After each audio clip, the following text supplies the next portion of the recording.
Welcome back to Counting to Five, a podcast about the United States Supreme Court.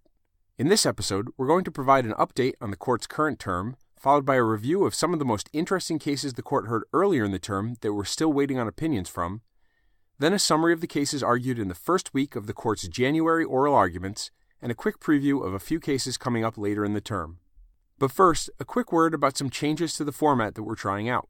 We've launched a series of YouTube live streams. We're going to try to broadcast these on a regular weekly basis, and at least for now, we'll be live on Thursday evenings at 9 p.m. Eastern Time. In these weekly live streams, we hope to cover the most recent opinions, upcoming arguments, and other news about the court on a timely basis.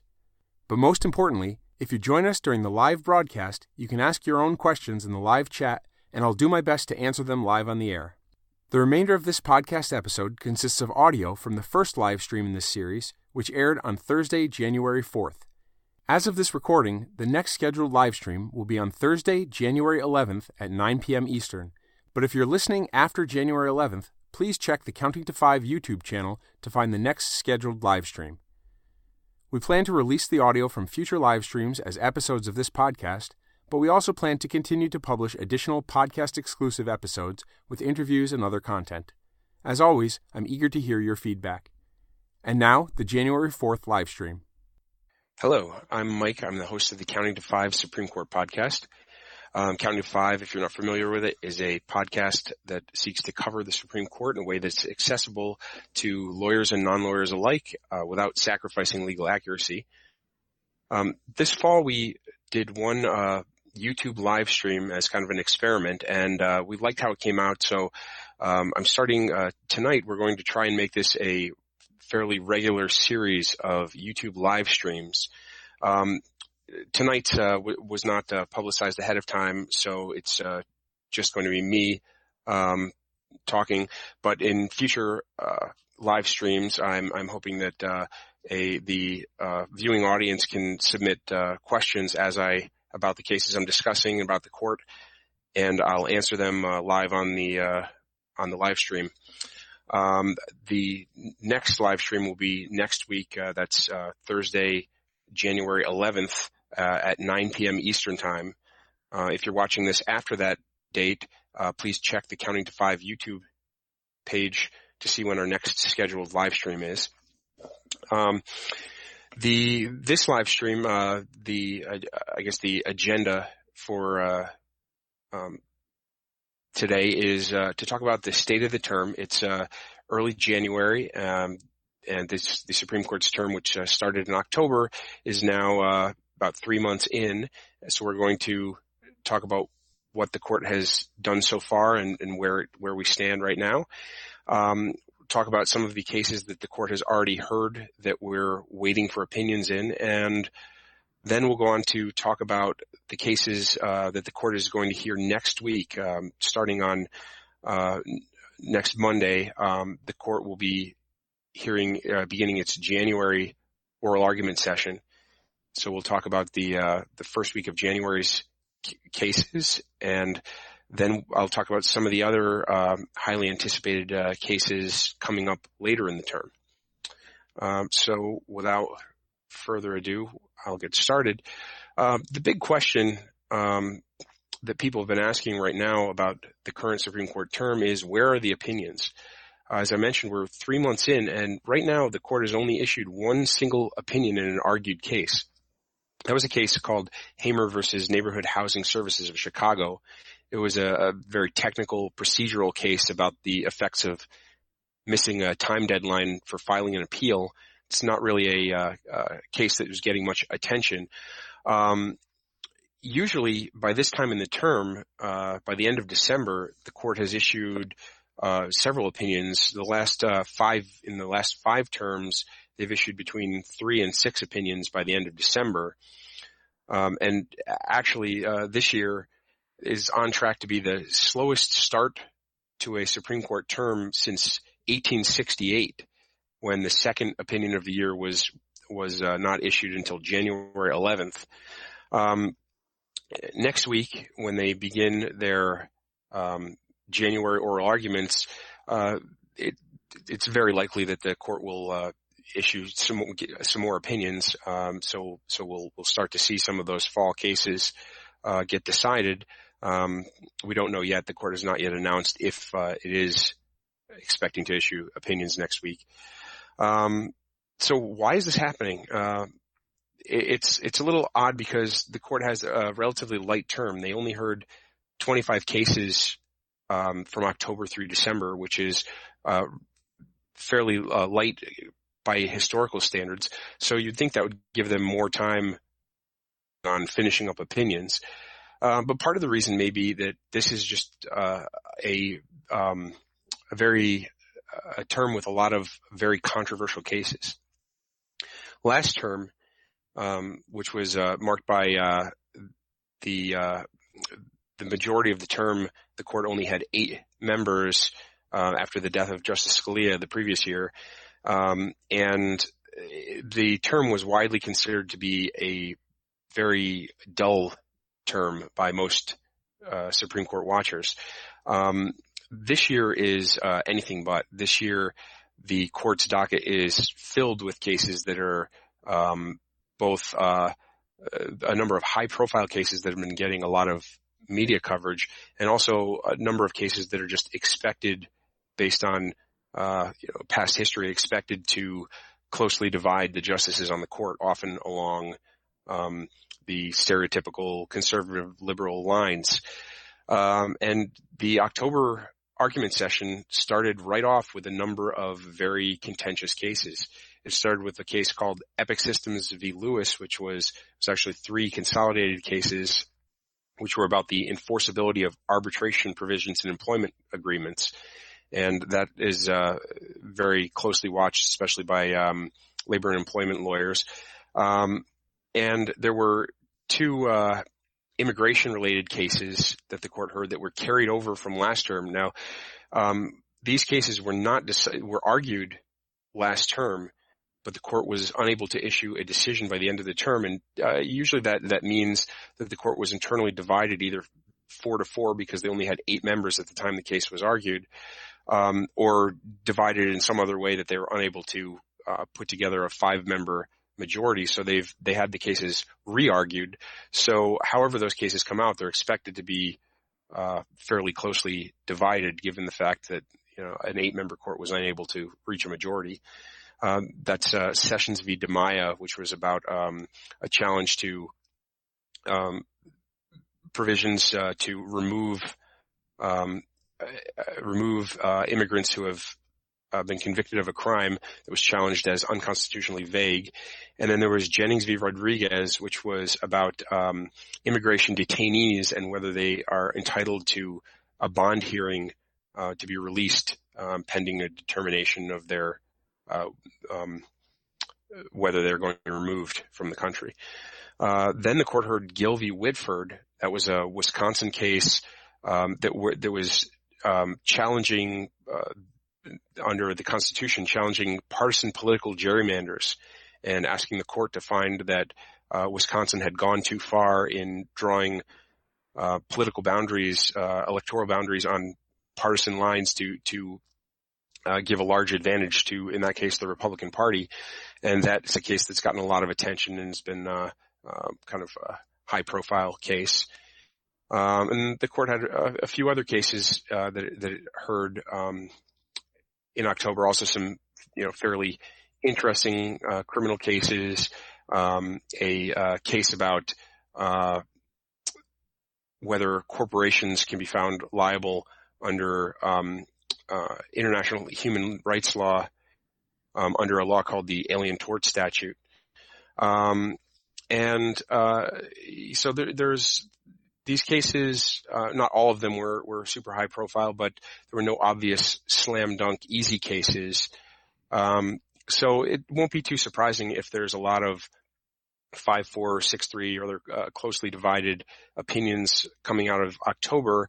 And that would explain to some degree why the court has been so slow in issuing opinions. Typically, unanimous opinions tend to come out quicker, and the early part of the court's the early part of the term sees a lot more unanimous decisions, just because when there's less disagreement on the court, there's less back and forth between the justices in coming to a final opinion before it's issued.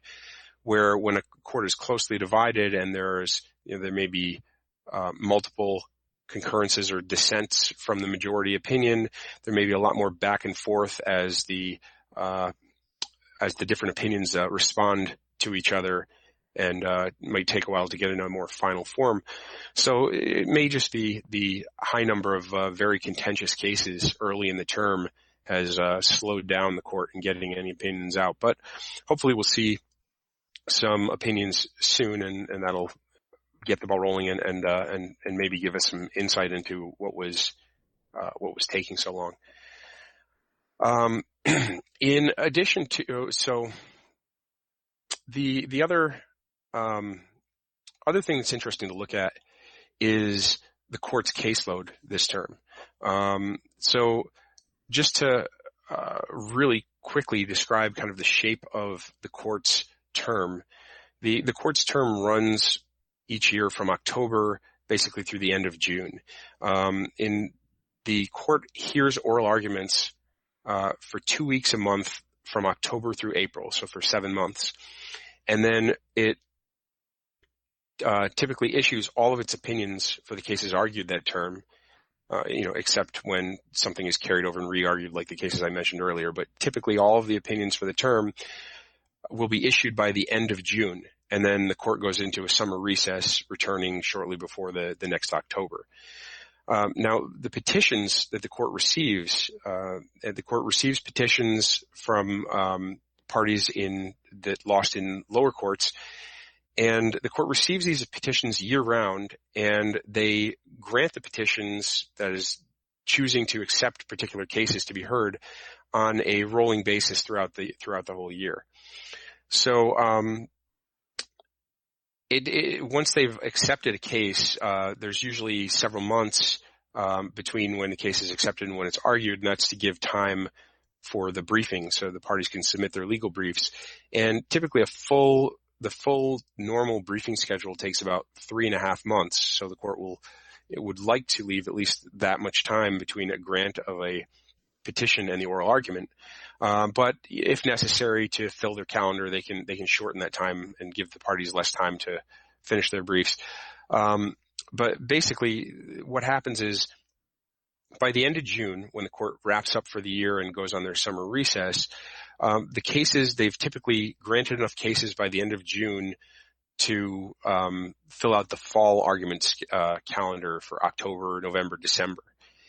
And then when the court returns just before the beginning of October, then throughout the beginning of the term, they will gradually grant more cases.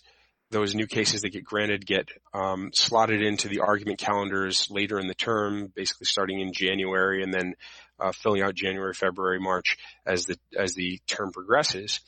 And typically by sometime in January, the court's April calendar, which is the last month of oral arguments, fills up. And then from that point forward, from sometime in January forward, every new case that's granted is for the following term. So those will be heard starting the following October.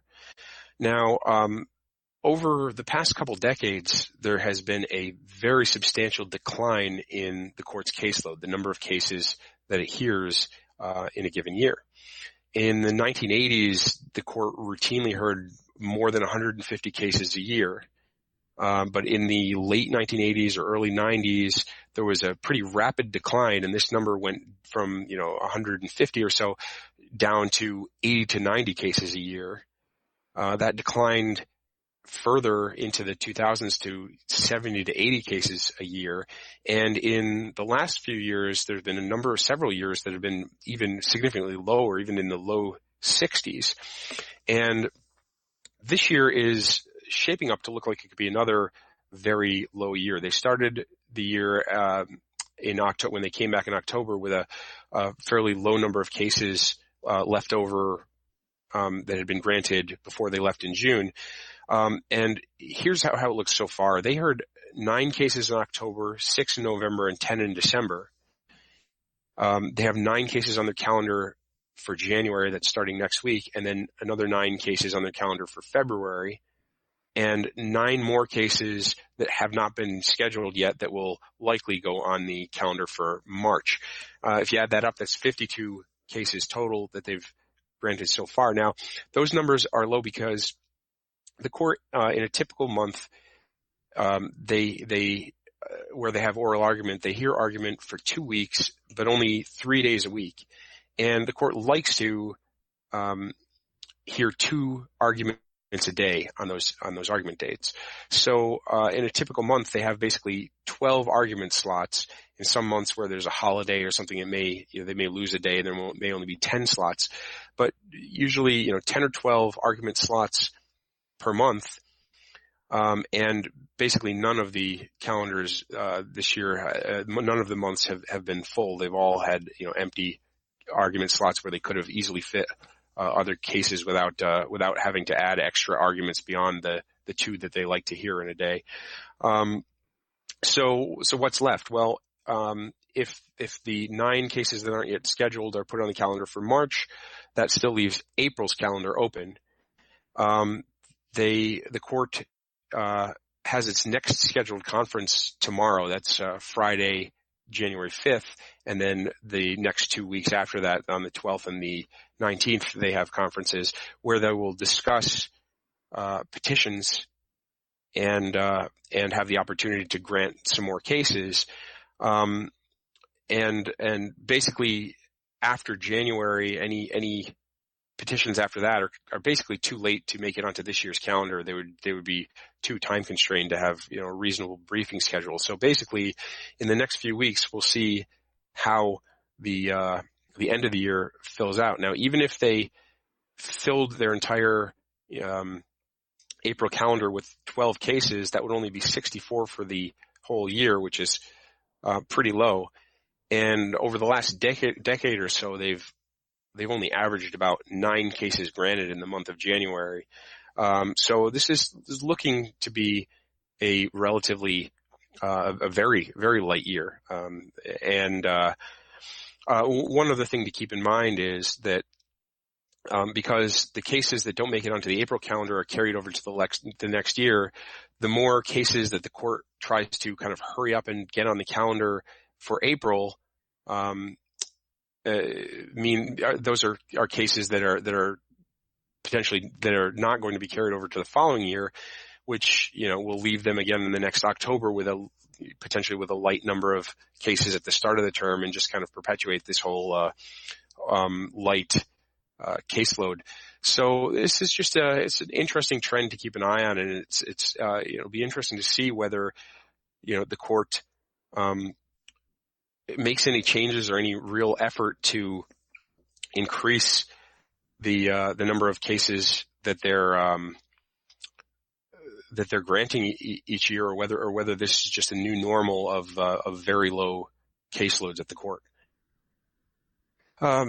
So in addition to the October cases that I mentioned briefly earlier, the courts heard several other kind of very highly anticipated cases. These are cases that the court already heard argument on earlier this term that we're just waiting for opinions on, and I'll just briefly describe a few of these.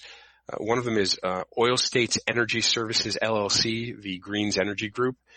And this is a challenge to the constitutionality of a relatively new administrative procedure for challenging the validity of patents. And this is a very closely watched case by the patent bar. This new process called inter partes review has been responsible for the invalidation of quite a few patents, and this challenge, which argues that the entire process is unconstitutional because it doesn't involve the courts, could change and undo that. So it'll be interesting to see what happens there. Another case that's gotten a lot of attention is Carpenter v. United States. And this is a Fourth Amendment case about whether the government can track a person's cell phone by obtaining from the cell provider the cell tower location data without getting a warrant. And this is being very closely watched by Fourth Amendment and criminal procedure and attorneys, and it's being described by some people as potentially the most important Fourth Amendment case that the court has heard in many years. And the case may cause the court to revisit a rule known as the third party doctrine, which says that when a person voluntarily gives up information to a third party, they surrender any expectation of privacy in it, which basically removes their Fourth Amendment protection. Here, the argument from the government is that basically the cell phone user is voluntarily providing their location to the cell phone provider in order for that provider to be able to give them cell coverage on their cell network. And by doing so, they basically have relinquished any expectation of privacy in that location data. And so they have no right to challenge that. And that has potentially very broad implication on all sorts of data that people have, both in relation to their cell phone, but also all sorts of cloud storage type information and other network information that is kept by some third party. So that's definitely one to watch. Another interesting case is called Christie v. National Collegiate Athletic Association, the NCAA. And this is a challenge to a New Jersey law that removes New Jersey's prohibition on certain types of sports betting. And the argument is that this violates a federal law which was intended to stop states from authorizing sports betting. And basically it's a case that it turns on whether New Jersey's law is preempted by that federal law, so it's invalid because it's in conflict with this federal law, or whether the way that the federal law is written, the federal government is unconstitutionally commandeering New Jersey and forcing New Jersey to carry out federal policy rather than the federal government enforcing its own policy. So that's an interesting federalism case that the court heard. And finally, this is probably the highest profile case of the term, the one that's getting the most public attention because it kind of fits into a culture war type narrative, is the case called Masterpiece Cake Shop v. Colorado Civil Rights Commission.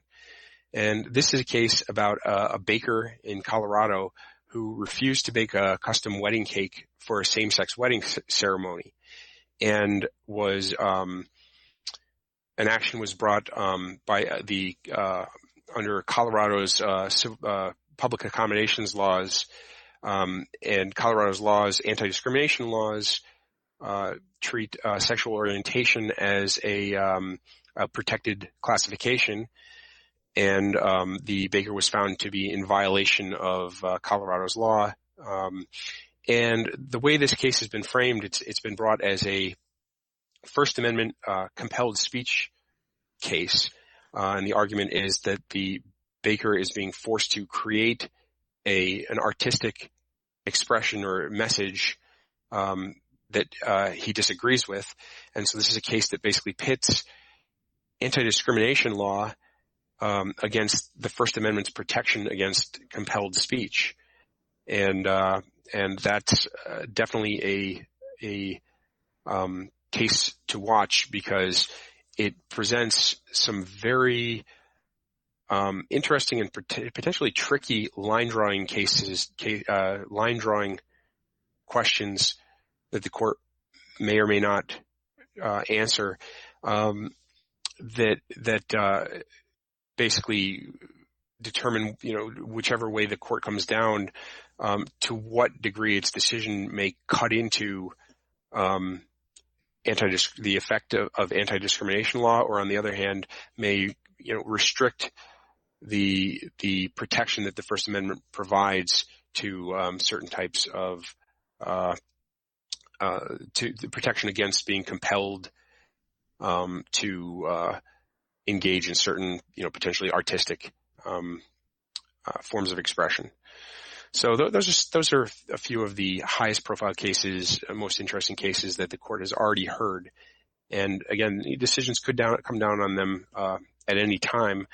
But again, the more contentious cases tend to take longer, and more of the highly contentious, real hot button cases tend to be backloaded toward the later part of the term. But there's no telling. We could see them anytime.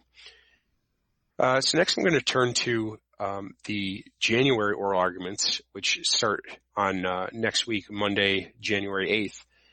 And I'm just going to run through each of the cases that's going to be heard next week and kind of give a quick little description about what these cases are about. And this time, the court, the different argument days next week are kind of themed. The court sometimes does this when they have multiple cases that address are related to a similar subject matter or address similar issues.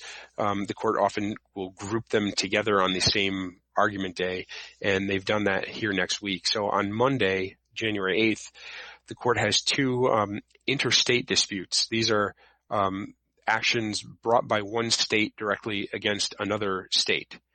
And these cases are interesting because they're kind of procedurally interesting because the Constitution gives the Supreme Court what's called original jurisdiction over cases between two states. And this means the cases are brought as an original matter directly in the Supreme Court rather than being brought in some lower state or federal court and then later appealed up to the Supreme Court. So they're brought directly in the Supreme Court right from the start. Now, the Supreme Court is not a trial court. It's an appellate court. It is used to reviewing the opinions issued by lower courts, and it's really not situated to conduct its own trials.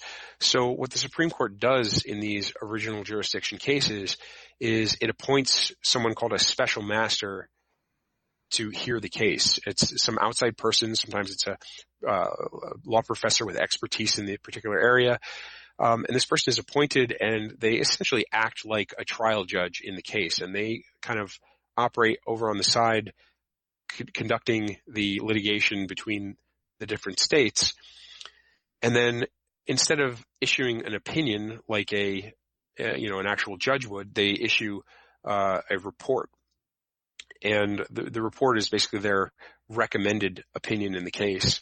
After these reports are filed, the parties can file what's known as exceptions to the reports, and the terminology is they say they accepted to the report. And these exceptions are basically their disagreements or arguments why the report is wrong or shouldn't be followed by the Supreme Court.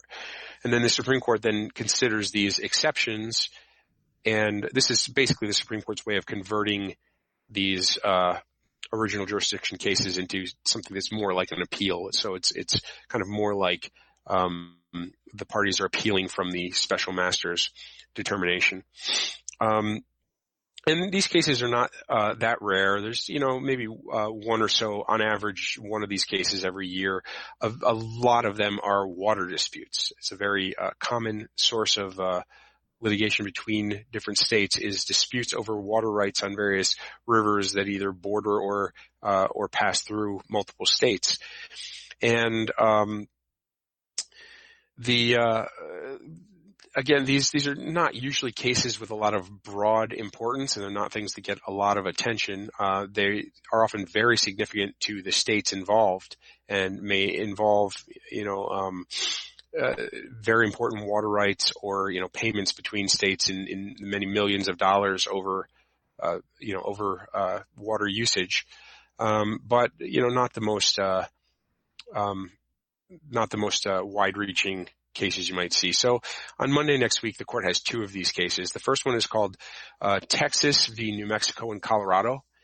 And this is a case about the Rio Grande and the water rights under the Rio Grande Compact of 1938, which establishes the rights of Texas, New Mexico, and Colorado to certain use of water from the Rio Grande.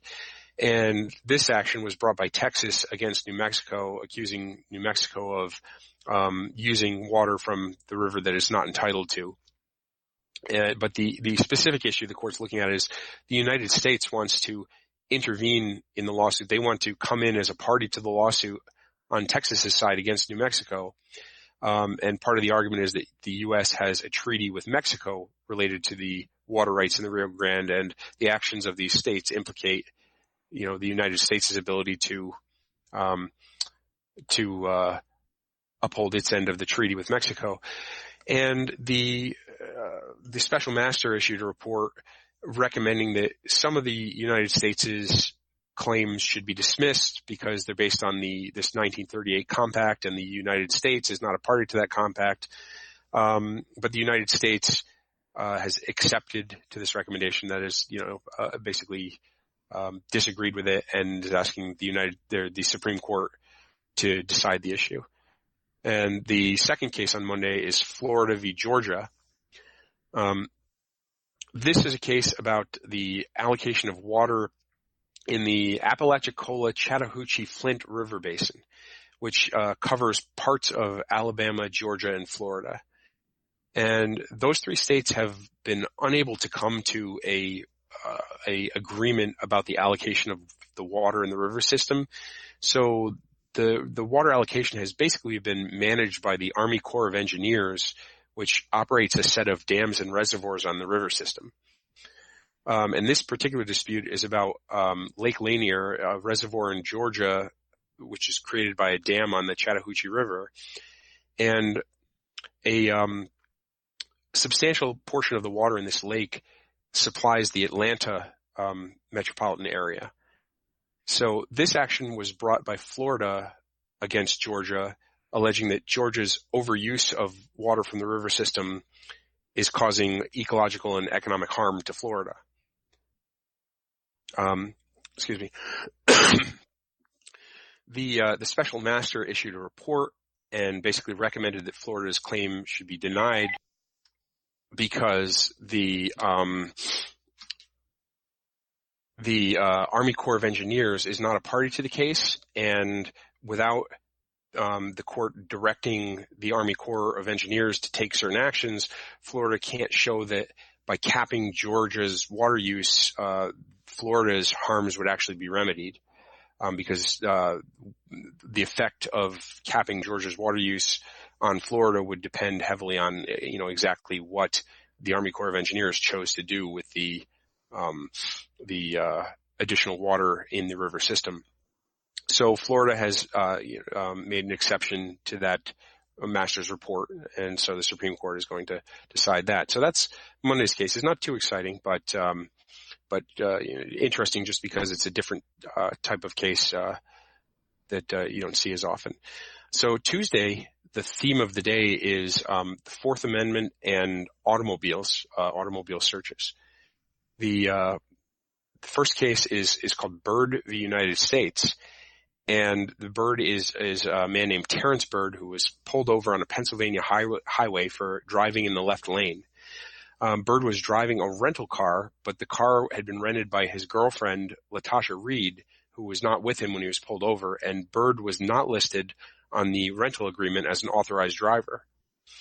The police said because he was not an authorized driver of the car, he had no right to, no expectation of privacy, and they proceeded to search the car, and in the trunk found body armor and a large quantity of heroin. And Byrd was then arrested and later indicted in federal court for heroin possession with intent to distribute and as a felon in possession of body armor. So Byrd argues that that the search was illegal, and basically that the results of the search should be suppressed because the police had no probable cause to search the car. But the police argued that they didn't need probable cause because he had no protection from the Fourth Amendment. So the way this fits in Fourth Amendment law is normally the police do need probable cause to search a car. Here, the government argues because Byrd is not an authorized driver, it doesn't apply. And really, you can look at this case as about line drawing and where to draw the line. So on one end of the spectrum, we have a car's owner, and it's clear that the owner of a car driving a car who's pulled over by the police is clearly protected by the Fourth Amendment against a search without probable cause. But on the other end of the spectrum would be, for example, a thief driving a stolen car. Police who pull someone over driving a stolen car can search that car without probable cause, and the Fourth Amendment's protections don't apply. So the question is, where does this fall? Where does this fall on that spectrum, and where do you draw the line between one and the other? So someone driving a borrowed car with permission of the owner is protected by the Fourth Amendment. But what about Byrd? He had his girlfriend Reed's permission to drive the car, but she was just a renter, not the owner, and the rental company had not authorized him to drive the car. So according to the government, because Byrd was an unauthorized driver, he's on this kind of spectrum, he's closer to the car thief than the owner's friend, with permission. And they argue that the Fourth Amendment just should not apply in this case to someone who had no authority to be driving the car. So it'll be interesting to see how the court analyzes that case. The second case that they're hearing on Tuesday is Collins v. Virginia. And this is a case about, I'll describe the facts first. The police were searching for a motorcycle that had been involved in high-speed chase, and they had a suspect. They suspected a man named Ryan Collins as the driver. They found a picture on his Facebook page of a motorcycle covered by a tarp parked next to a house. They identified the house in the picture, which was the residence of Collins' girlfriend, and they went there. At the house, the police walked up the driveway, which went past the front of the house to the side of the house, and past a parked car in the driveway, and to the back of the driveway where a motorcycle was parked under a tarp. The police officer lifted up the tarp, recorded the license plate and VIN number, and then after checking the VIN number and seeing it had been reported stolen, the officer knocked on the door of the house and arrested Collins, who was later convicted for receiving stolen property. So Collins argues that the police engaged in a illegal search by entering the private driveway and lifting up the tarp. And the police, on the other hand, argue that was perfectly constitutional. Now, the case has been framed as kind of a conflict between two different Fourth Amendment rules. The first is that private homes are highly protected under the Fourth Amendment, and except in very limited circumstances that aren't relevant here, police can never enter a house without a search warrant. And what's more, under the Supreme Court's cases, the area immediately surrounding the house, which is referred to as the curtilage, is considered part of the home for purposes of the Fourth Amendment. So Collins' argument is this motorcycle was parked on the curtilage, which is a protected area, and the police had no warrant, so they had no right to go in and search it. On the other hand, there's another long line of cases from the Supreme Court that have established something known as the automobile exception to the warrant requirement. And the court has decided that because automobiles are readily mobile and because there's a lesser expectation of privacy in an automobile as compared to a home, when police have probable cause to search, they can search an automobile, and this would include a motorcycle, without first getting a warrant. So they say, under the standard automobile exception to the warrant requirement, they had probable cause to search this motorcycle, and that is to inspect it and look for the VIN number and things like that. And so under the reasons of the standard automobile exception, this was a readily mobile item, and there's no great expectation of privacy compared to a home, so they could go ahead and search it. So the question here is, which of these lines of cases should apply when you have this readily mobile automobile parked in the curtilage of a home? So that's what the Supreme Court will be asked to decide there. And then the final argument day of the week, next week, Wednesday, January 10th, the court only has one case. This is a case called Husted v. Randolph Institute. This is an election law case out of Ohio. And this I'll describe in a moment, but it's a fairly, a politically divisive case.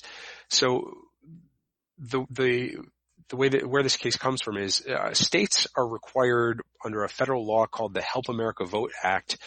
They're required to have processes for cleaning up their voting rolls by removing registered voters who are no longer eligible to vote. Typically, this is because the voters have died or moved or something like that. But the law prohibits removing voters solely by reason of a failure to vote.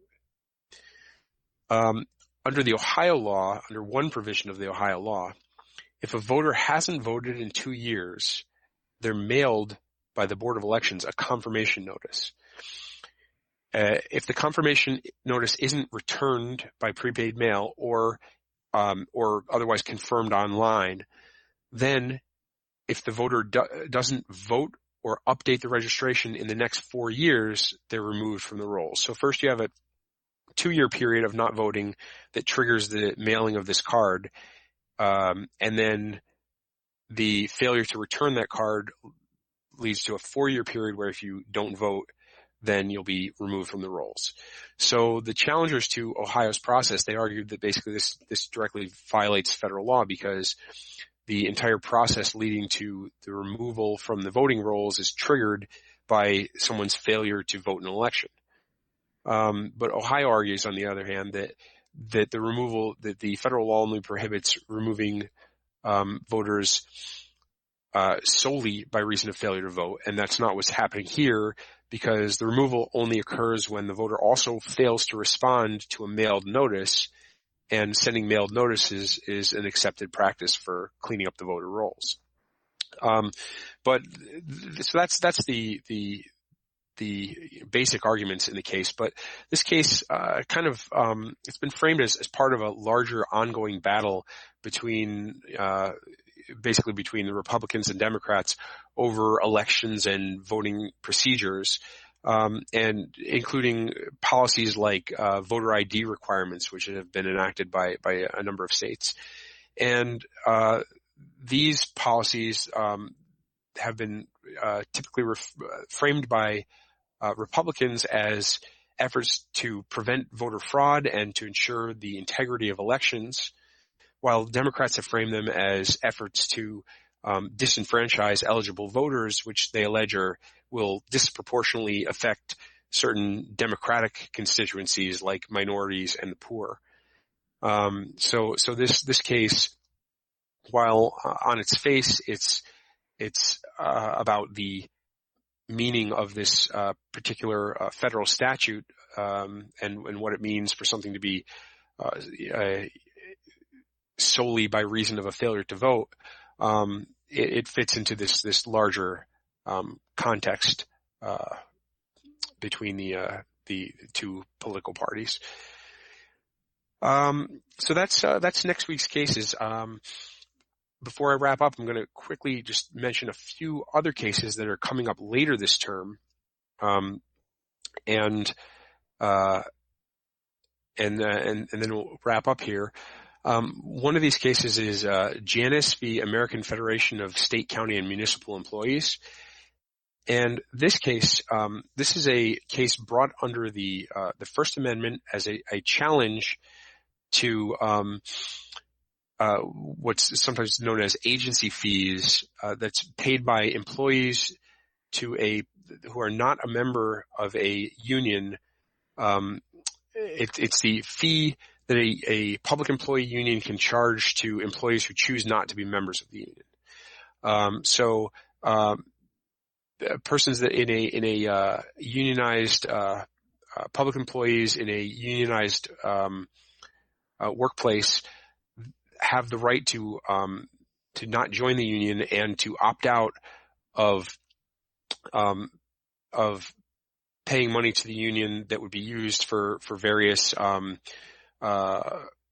political purposes by the union, but the union is entitled to still collect a portion of the union dues that would go toward collective bargaining. And the argument is that that otherwise these non-member employees would be free riding on the union's negotiating, because they would still benefit from the union's negotiation, which has to be on behalf of all employees, even those who aren't members of the union. And the employees argue that these non-member employees argue that basically they're being compelled to support the union's political speech, and that especially in the public employee context, even these salary negotiations and union negotiations often involve very politically contentious issues, such as public employee pensions, or for example, in the education context, things like merit pay for teachers, which has been a highly contentious issue, and that they're basically being forced to financially support a position on these contentious political issues that they don't personally support. So that's the argument on that side. And this is a case, this same issue came to the court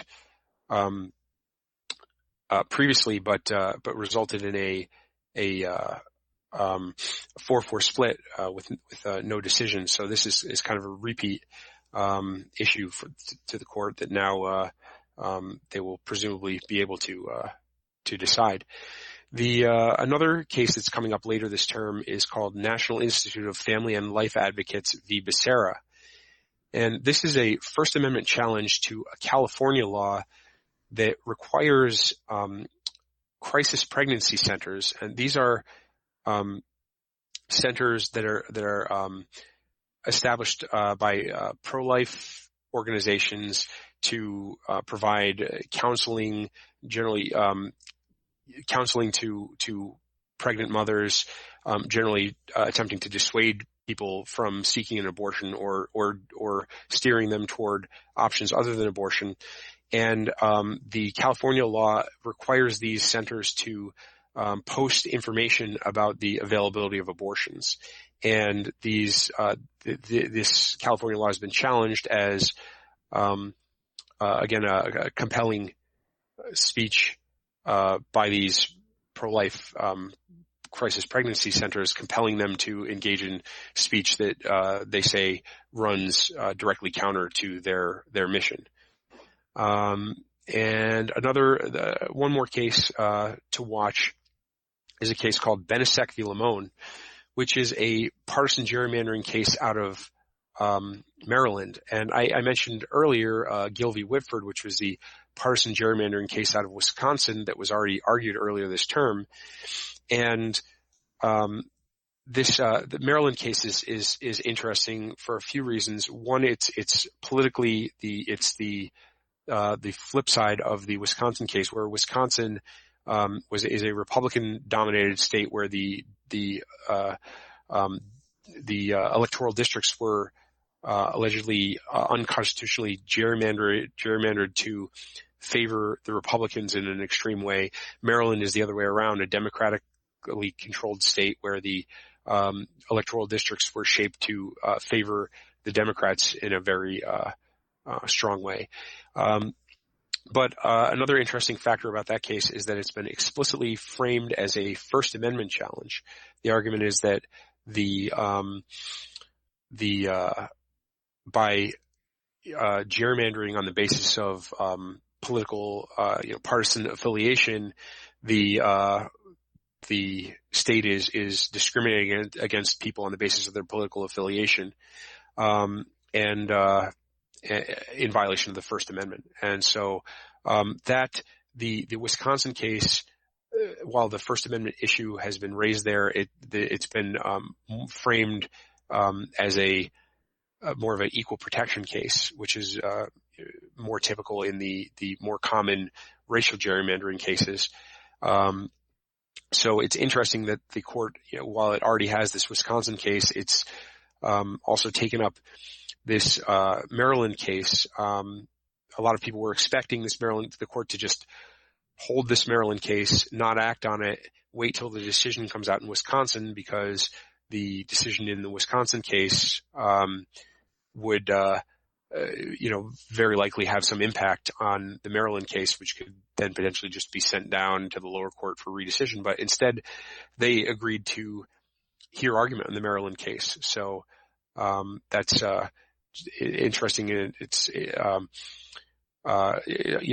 there's the court doesn't indicate why it takes certain cases, or even which justices decided to vote to take the case. It only takes 4 out of the 9 justices to vote to hear a case. So it's hard to, it's just a matter of speculation about what the rationale was for adding this case to the calendar. But it'll be interesting to see how that plays out, and when the decision in Gill v. Whitford, the Wisconsin case, when that comes down compared to the the arguments in this new Maryland case. So that brings me to the end of the material I wanted to cover in today's live stream.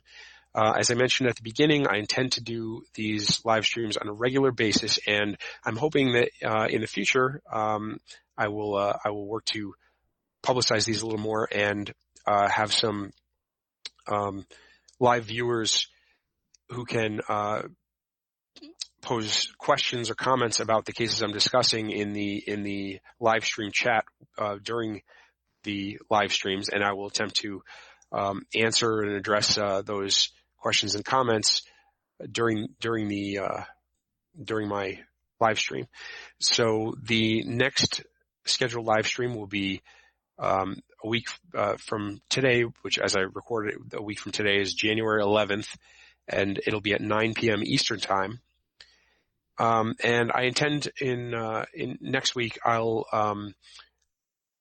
talk about the cases that the court will be hearing on the second week of January's oral arguments, and if, as we're hoping, if some opinions come down next week, I hope to describe, kind of summarize and discuss whatever opinions, if any, get issued next week, and maybe if anything interesting happens in the oral arguments on the cases I just described in this live stream. The cases up next week, I'll talk about those also. So that's the plan. So if you're watching this before January 11th, please join us. If it's after that date, when you're watching this this archived live stream, please check the Counting to 5 YouTube page and look for the next scheduled live stream. I'm hoping to do these on a pretty regular basis and have an opportunity to ask your questions live and get them answered as you watch. Thank you for watching. And that brings us to the end of episode 18. Links to resources related to this episode can be found in the show notes at countingto5.com. That's TO and the number 5. You can leave comments and questions on the show notes post at countingto5.com or on the Counting to 5 Facebook page or YouTube channel, tweet at countingto5, or send an email to mike@countingto5.com. You can call and leave questions and comments on the Counting to 5 voicemail line at 774-226-8685. That's 774-2-COUNT-5. Your feedback is important to me. If you aren't already subscribing to Counting to 5, please subscribe now at iTunes, Stitcher, or wherever you find podcasts to make sure you don't miss future episodes. If Counting to 5 isn't available in your favorite podcast app, directory, or service, please let us know and we'll do what we can to get it listed. Thank you for listening. This has been Counting to 5.